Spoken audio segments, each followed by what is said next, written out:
e dando seguimento aqui ao seminário para tratar sobre o tema Operações Interestaduais a Consumidor Final, dispondo aí sobre a recente decisão na ação direta de inconstitucionalidade número 5469, ele que é doutor e mestre em Direito Tributário pela Universidade de São Paulo, possui LLM em Direito Tributário Internacional pela Georgetown Universidade, advogado em São Paulo, sócio do escritório Andrade Maia Advogados, doutor Leonardo Aguirre de Andrade, que foi um dos responsáveis, né, por esta ação em defesa ali do contribuinte junto ao STF, que tem a palavra aí para ministrar a sua palestra. Bom dia a todos e todas. Obrigado, primeiramente, pelo convite, aí, em nome do Marcelo Moraes. Agradeço também ao meu amigo Walter Lobato, também pelo convite. E esse tema realmente é um tema que enquanto eu abro os cumprimentos, eu vou dividir na minha tela aqui. É um tema que eu tive a oportunidade de me dedicar aí nos últimos anos profissionalmente, porque nós estávamos aí conduzindo o meu escritório, né, junto com os meus sócios Eduardo Borges e Fábio Goldschmidt, nós estávamos aí conduzindo esse tema junto ao Supremo, né? Mas antes de falar do meu tema aqui, eu queria fazer uma ponderação, porque eu fiquei muito feliz aí com as colocações do Dr. Mário José na palestra anterior, que eu tive a oportunidade de pegar um trechinho, porque esse tema do Dr. Mário José, espero que o Dr. Mário esteja aí ainda conosco, escutando, porque esse é um tema muito caro para mim, foi tema da minha tese de doutorado, sabe, viu, Mário? Eu vou fazer, inclusive, até pegar o seu contato aí com o Marcelo Moraes para fazer chegar o livro que eu publiquei a respeito desse assunto, que era justamente aí para enxergar como que os fiscos no mundo estavam lidando com dessa questão da confiança, né, da cooperação, de mudar um pouco a abordagem para uma abordagem que o pessoal fala no exterior, né, aquela abordagem militar, mas passando a adotar uma abordagem mais cooperativa, uma abordagem baseada na confiança. Separei umas palavras enquanto você foi falando aqui, baseado na voluntariedade, né, a relação de troca, de conformidade versus a previsibilidade. Olha, eu fiquei impressionado positivamente aqui com a sua palestra e fiquei muito feliz com que a gente tem aí a Receita Federal, né, adotando esse tipo de projeto, porque eu acho que sim vai ser uma melhoria para o sistema tributário de maneira muito significativa. A gente vê como que como que se deu a evolução, né, nos países no exterior em relação a esse tema e tem muitos efeitos positivos. E eu tive a oportunidade, inclusive, até de ter o professor Sérgio André na minha banca do doutorado, né? Então, estamos aí discutindo temas muito próximos. Mas, feito esse cumprimento, que eu acho que eu não podia deixar de fazer esse cumprimento aqui, porque realmente fiquei impressionado positivamente. Eu vou passar rapidamente aqui por alguns pontos que eu separei como relevantes para a gente entender esse julgamento do DIFAL no Supremo. Então, vou falar do contexto, né, do assunto, como ele surgiu e tudo mais. Vou falar um pouquinho dos critérios do julgamento da matéria. Depois, em um tema inevitável, falar da modulação de efeitos, né, que gerou muita repercussão, e não só nesse caso, mas de maneira geral, tem gerado repercussões, muito barulho aí na sociedade. Esse tema, especificamente, eu gostaria de colocar um temperinho a mais, porque na minha leitura, como a gente está falando aqui para FEComércio, né, surgem oportunidades para os contribuintes, eu acho que isso é importante, né, enxergar esse precedente aqui, extrair deles novas oportunidades, isso é um tema que me causa bastante interesse. Eu separei alguns recadinhos que também dá para a gente extrair desse julgamento, recados do Supremo, que eu chamei aí de maneira jocosa, e um alerta final. Então, eu acho que é esse o roteiro da minha exposição aqui. Vou controlar o tempo, espero que dê tudo certo aqui. Mas iniciando aqui com o contexto, né? Acho que o primeiro passo para a gente entender esse julgamento é a gente entender o contexto anterior à emenda constitucional 87, né? Então, por quê? Porque o tema estava julgando, só para colocar todo mundo na mesma página, né? O tema 1093, ele versa sobre a exigência ou não de lei complementar para disciplinar uma alteração na Constituição. E essa alteração foi instituída, né, pela Emenda Constitucional 87. Então, para a gente entender o cenário pós-Emenda Constitucional 87, antes a gente tem que dar uma olhada como que era a Constituição antes dessa emenda. E antes dessa Constituição, nós tínhamos aí 3 hipóteses em que a gente podia enxergar o DIFAL, né? Eu coloquei aqui DIFAL da compra para ficar didático para a gente diferenciar depois do que seria o DIFAL da venda, que foi justamente aquele instituído pela Emenda Constitucional 87. Então, nós tínhamos 3 hipóteses em que tinha DIFAL antes dessa emenda. DIFAL na compra por contribuinte de bens destinados ao uso e consumo, na compra por contribuinte de bens destinados ao ativo mobilizado e a aquisição de serviços por um tomador que é contribuinte ICMS. Aí você percebe que as 3 hipóteses giram em torno de contribuintes, né? Contribuintes. A gente tinha um cenário em que os estados de destino só tinham competência tributária para exigir o DIFAL quando envolvia um contribuinte de ICMS, né? E a hipótese mais comum era aquela que se comprava as compras de bens destinados ao uso e consumo e ativo mobilizado. Essa diferenciação de uso, consumo e ativo mobilizado é pertinente aqui porque, como os senhores sabem, o crédito, né, de ICMS é possível, né, se você tomar crédito de ICMS sobre o ativo mobilizado, né, conforme as regras lá do crédito do SIAP, e já o uso e consumo, o artigo 33 da Lei Candir proíbe, né, pelo menos temporariamente, a tomada desse crédito. Então, essa divisão aqui didática é mais para fazer referência à ideia de que já havia ações judiciais anteriormente à emenda constitucional discutindo, muito focado ali no uso e consumo, porque como não dava crédito do ICMS, era interessante discutir isso, porque você não ia, inclusive, recuperar os pagamentos indevidos, né? Então, esse era o cenário, o contexto aqui anterior à emenda constitucional 87. E é interessante, além de olhar o texto constitucional, olhar como isso se deu no plano da lei complementar, porque se o debate é a necessidade ou não de uma lei complementar para disciplinar a emenda constitucional, como que estava o cenário anterior à emenda constitucional 87 no plano da lei complementar? Então, a gente tem 2 momentos importantes. Num primeiro momento, a gente vê que o convênio 66, né, editou lá, regulamentou essas hipóteses, as 3 hipóteses que já existiam antes, e isso fez com base no artigo 34, parágrafo 8º do ADCT, que era uma espécie de autorização provisória dada pela Constituição, enquanto não viesse uma lei complementar. E aí, quando veio a lei complementar em 96, a gente percebe que não foram regulamentadas 2 dessas hipóteses. E a partir disso, já havia um contencioso sobre essa matéria, que chega ao Supremo, inclusive, em 2015, com RE 580/903, é um caso isolado no Supremo, para dizer, olha, é verdade, falta lei complementar, então essa cobrança seria indevida. E isso aconteceu num caso isolado no Supremo, mas, digamos assim, nas instâncias inferiores, a gente tinha uma série de decisões desfavoráveis. Então, majoritariamente no âmbito dos TJs, né, a jurisprudência não era favorável. E a gente percebia aqui uma questão interessante, é que a lei Candir, ela conhecia a figura do DIFAL, só que ela escolheu tratar especificamente da hipótese de serviço, ali, né, no artigo 12 e no artigo 13. Esse é um aspecto, inclusive, que nós destacamos lá na nossa defesa, com base em um parecer da professora Isabel Dersi, do Sacha Calmon e do Frederico Breiner, né? A gente juntou, dentre os diversos pareceres que nós juntamos na condução do leading case, esse era um parecer que nós juntamos e que tratava dessa questão especificamente, né? A ideia de que, olha, o DIFAL não era uma figura desconhecida pela Lei Candir, houve uma opção legislativa, então, portanto, não havia regulamentação, né, suficiente, né? Por que isso era importante? Porque um dos argumentos dos estados, a gente vai ver ali na frente, era justamente em que não, a lei complementar já regulamenta tudo, não precisa de uma nova lei complementar, né? Então, a gente, com base nesse parecer, nessa linha de argumentação, falou, não, por mais que você admita que alguma coisa já estava regulamentado no plano da Lei Candir, você verifica que, na verdade, só houve regulamentação para serviços, não houve regulamentação para bens.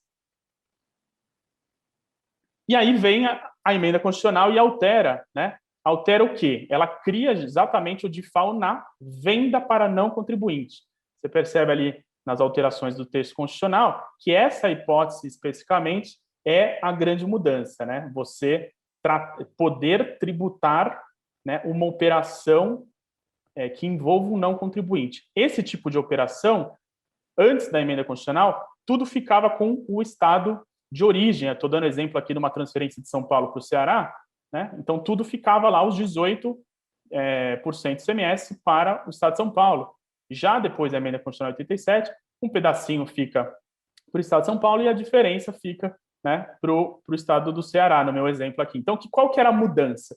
Você verifica que houve a criação de uma nova competência tributária, né? Porque antes o estado de destino só tinha competência para tributar o contribuinte, né? Não tinha competência para tributar o não contribuinte.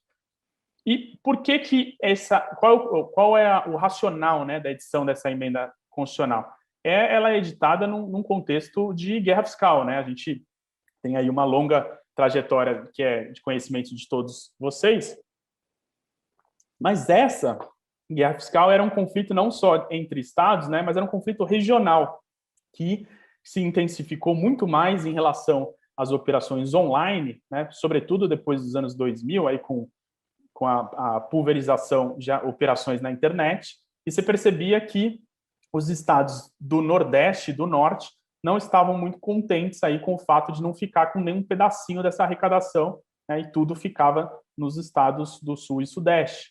E aí, nesse contexto, foi editado o Protocolo 21 de 2011, justamente com o objetivo de tributar, né, lá no estado de destino as operações envolvendo consumidor final, né, que adquire bem na forma não presencial por meio de internet, telemarketing ou showroom.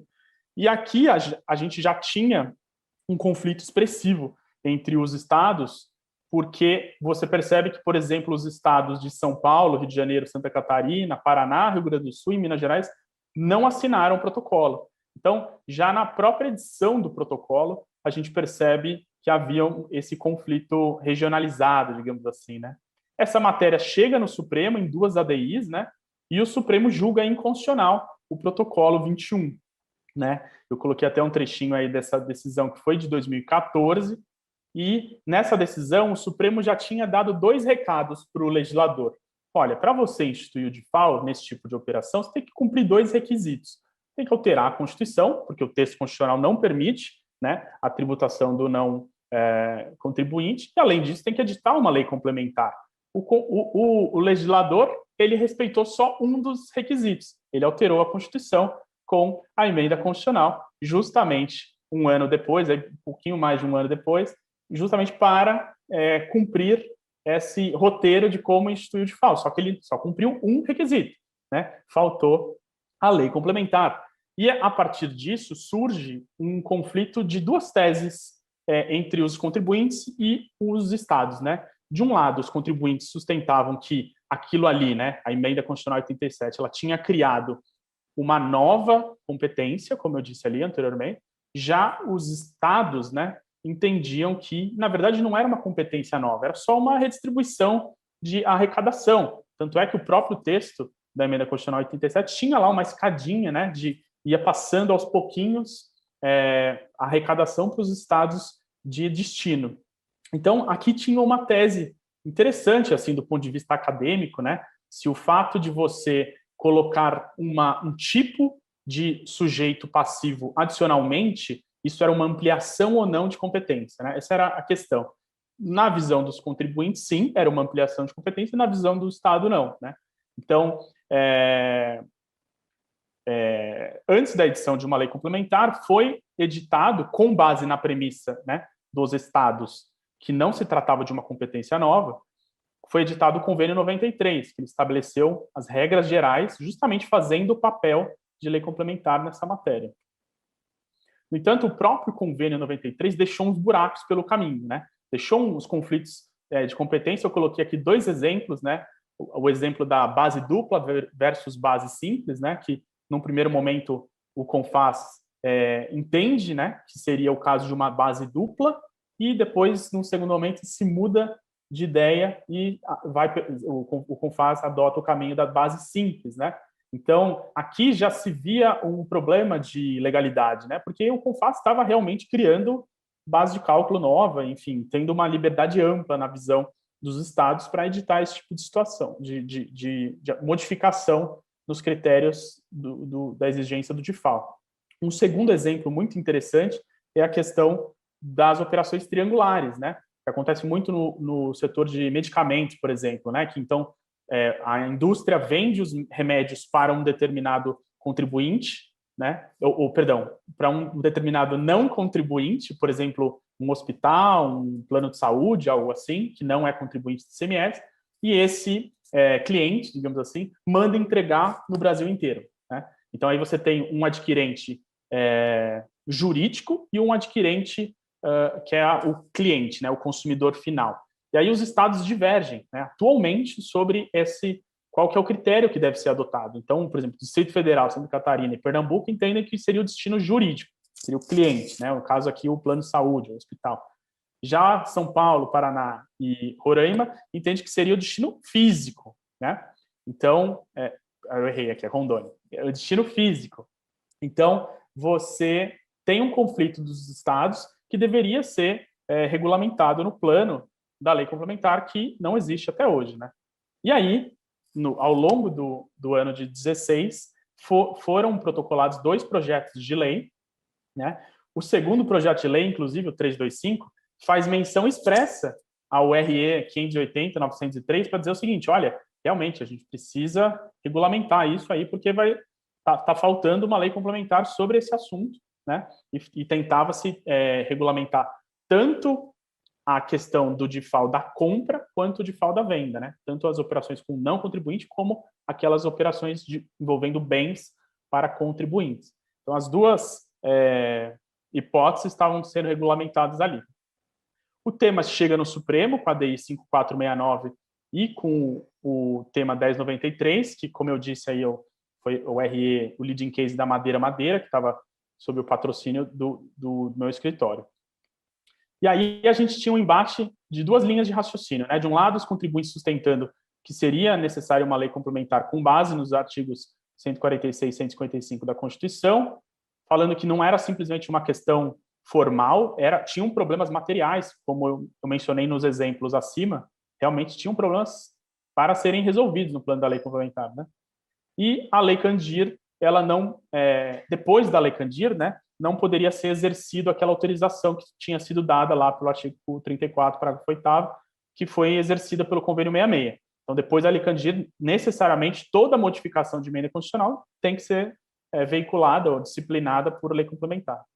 De outro lado, os estados apresentaram 4 argumentos: que não haveria uma competência nova, que o convênio ele não teria criado regras novas, ele teria feito referências aos dispositivos da Lei Candir, que é inclusive um argumento que foi acolhido pelo ministro Cássio Nunes Marques, né, nos votos.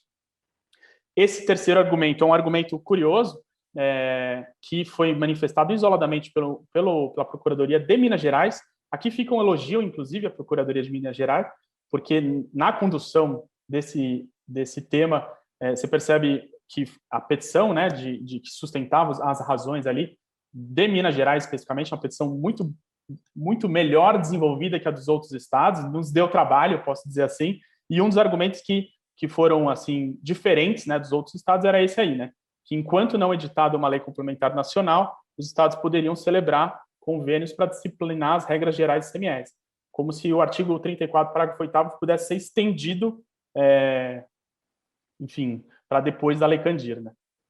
E o quarto e último argumento dos estados, que também foi bastante debatido, foi a questão do artigo 24, parágrafo 3º, né, que permite a competência legislativa dos estados enquanto não editada a lei nacional. Para quem não tem de memória aí o artigo 24, esse artigo 24, ele realmente causou uma preocupação nos ministros ao julgar esse tema, porque ele dá a entender que, né, os estados poderiam, né, estariam autorizados ao exercício da competência legislativa plena nos cenários em que falta uma lei federal geral. O problema desse dispositivo, e aqui é o ponto central da controvérsia, essa expressão, para atender suas peculiaridades, né? O que é atender suas peculiaridades? Isso poderia ser aplicado numa matéria de ICMS, que, pela sua natureza, é nacional, impacta diversos estados, né? Aqui era controvérsia.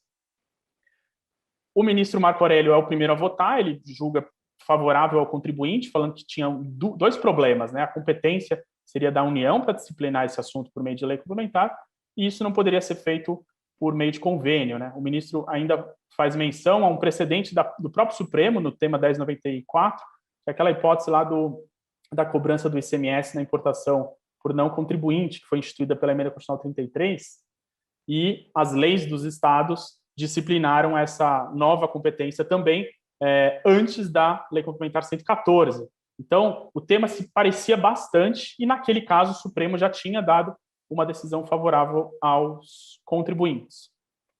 Já o ministro Dias Toffoli, que é o voto mais extenso aí, que praticamente foi o condutor, né, da maioria, disse, daqueles 4 argumentos, analisou cada um dos argumentos dos estados, que era uma competência nova, que não havia nessa disciplina na lei complementar, então o convênio não podia fazer referência, mera referência, né, a um dispositivo da lei complementar 87, porque não havia disciplina na lei complementar 87. O argumento do Estado de Minas também não foi acolhido, né, porque ele diz que aquela autorização parou na Lei Candir, né, depois da Lei Candir necessariamente precisa de lei complementar, então uma autorização realmente transitória. E, por fim, o quarto e último argumento, ele disse ali, o ministro Toffoli, que esse artigo 24 não poderia ser aplicado em matéria de ICMS, justamente em função dos riscos aos conflitos de competência. Então, esses foram os 4 argumentos do fisco e que se finalizou ali com uma votação apertada, né, 6-5, prevaleceu a tese de que a cobrança do diferencial de alíquota, conforme introduzido pela Emenda Constitucional 87, pressupõe a edição, né, de uma lei complementar, vinculando a disciplina dessa nova competência. Aí vem a questão da modulação de efeitos. Eu já estou encerrando aqui, eu vi que falta um minutinho aqui, faltam só mais 2 questõezinhas rápidas. A modulação de efeitos trouxe um barulho muito grande, né, principalmente com relação a essa questão de serem ressalvadas as ações judiciais em curso, porque gerou uma duplicidade de tratamento, né? Quando não há uma ação judicial, você tem um efeito só a partir de janeiro de 22. Quando há uma ação judicial, você tem um efeito ex tunc, que a gente diz, né? Então, aqui você vê que o critério não é por débito, não é por contribuinte, é por ação judicial. Isso possibilita, inclusive, que um caso em que um mesmo contribuinte tem 2 débitos, um contemplado por uma ação judicial e outro não contemplado por ação judicial, em tese, só aquele que realmente é objeto da ação judicial que poderia se valer dos efeitos da decisão favorável. Aqui um desenho, só para ficar mais fácil entender, né, que a ideia da modulação cria uma espécie de anteparo, né, para impedir o efeito ex tunc da decisão favorável ao contribuinte, e tudo isso vai valer até que seja editada uma lei complementar. A partir do momento que vier a lei complementar, acabou a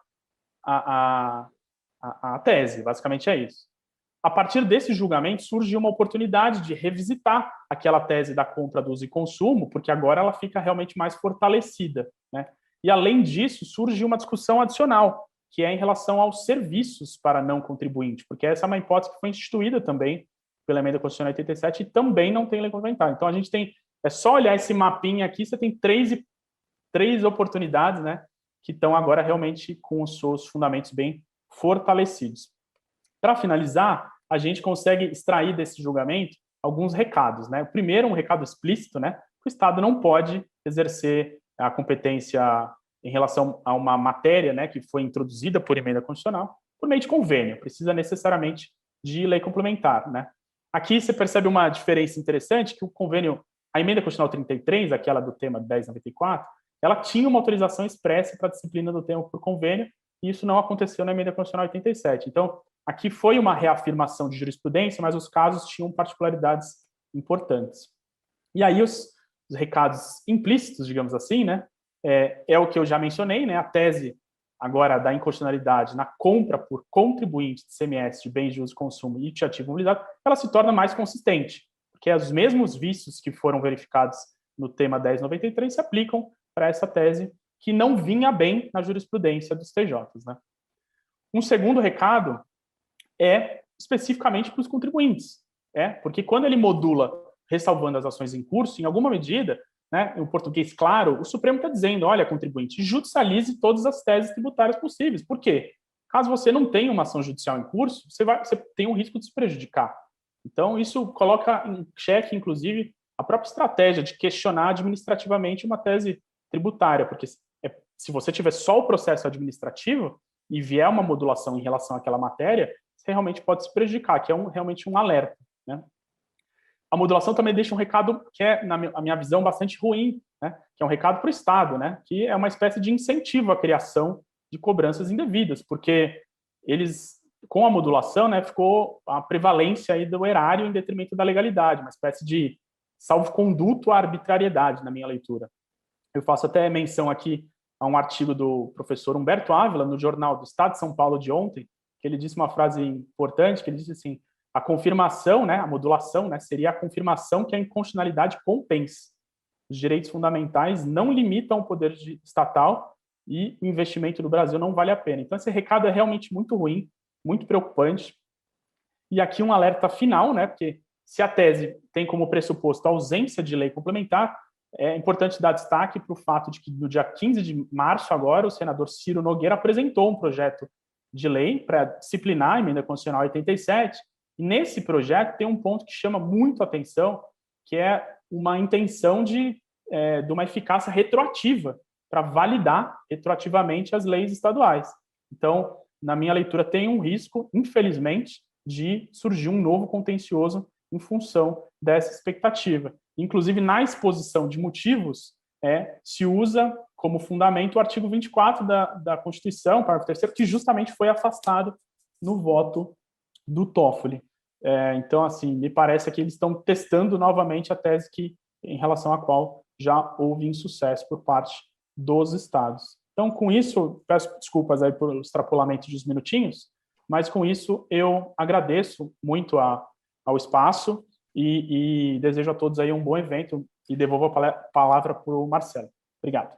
Doutor Leonardo, lhe agradeço muito aí pelos esclarecimentos, de uma forma bem didática, né, tratando aí sobre a questão, inclusive destacando, né, a diferença aí, né, porque quando nós acompanhamos essas ações judiciais e essas decisões vão para a imprensa, acaba que o contribuinte fica um pouco perdido, né? Aí fica ali confundindo, né? E hoje nós temos aqui a possibilidade de passar para os representados da entidade no esclarecimento. Aquela decisão tratava especificamente da venda ao consumidor, ainda estamos tratando da outra hipótese, né? Eu acho que é uma questão muito importante e mais importante ainda, nesses recados, né? Igual você colocou aí, principalmente no que diz respeito às modulações e esse projeto de lei, né, que já foi apresentado, projeto de lei complementar, que também temos que acompanhar aí de perto. Novamente, muito obrigado por disponibilizar um tempo, por nos trazer aí essas brilhantes colocações. Até a próxima oportunidade.